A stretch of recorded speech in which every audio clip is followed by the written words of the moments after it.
I have my electric tabletop machine, and it already came with buttonhole stitch options. So as you can see, these are the buttonhole stitch options. There are three. So the middle one, like you can see now, there's a square inside and it's showing an example of a buttonhole because it's four corner. So this square part, this middle option, is for sewing the ends of your buttonhole, the two up and down ends. Then these other two are for the side. So this one will do the left side stitch and this one will do the right side stitch to cover it up. So then again, you're going to set the tightness of your stitch to that of buttonhole, this point now. So you can see the arrow is pointing at it. That means it will give me a tight stitch. So if you don't have any of these buttonhole stitches, but the machine you're using has a zigzag stitch, you can also make use of a zigzag stitch to manually make your buttonhole stitch. So now the options is on straight stitch, so I'll just carry it down to the end finishing, one of the ends, so that I'll start with that. After that, I'll be switching it over to this side, so automatically it will go and make the other side stitch, and when I'm done with this side, I'll take it back to the other side. First thing you'll be doing is have a button, and now you're measuring out your button, and I have about ½ inch, but I would like to add it an extra little so that it will be able to open a wall. So with this now, on this plain fabric, you're going to mark out this ½ inch and a little bit as your buttonhole.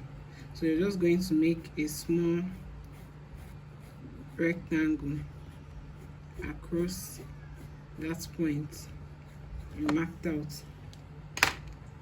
So with that done, so you're going to be placing this on top of the first part. Make sure that this hole is resting on it.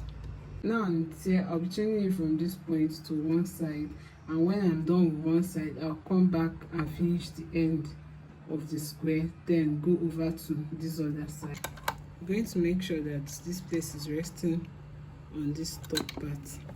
Then you go ahead and make your stitch, then gently switch to the other part, then hold it down. Then when you've gotten to that point, switch it back to the ending part, and now to this part.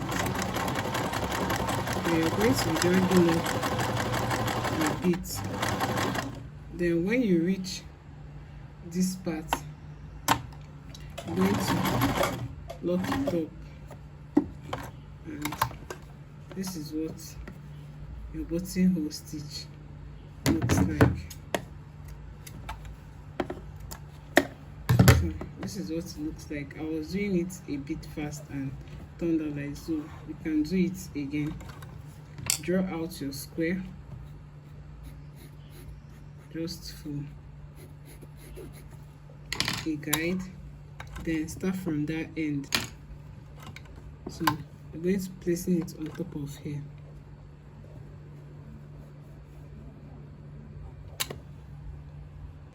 You go in with this middle part, you start sewing.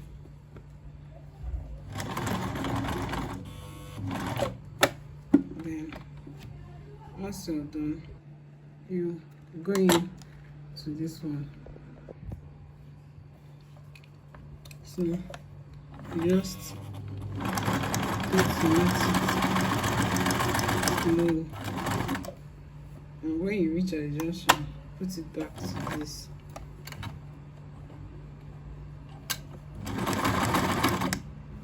Then carry it up.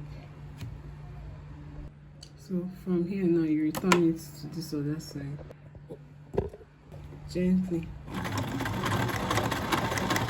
and be going up to reach that point that was started. So this is what we have, although it did not run smoothly, but this is an example of a buttonhole stitch.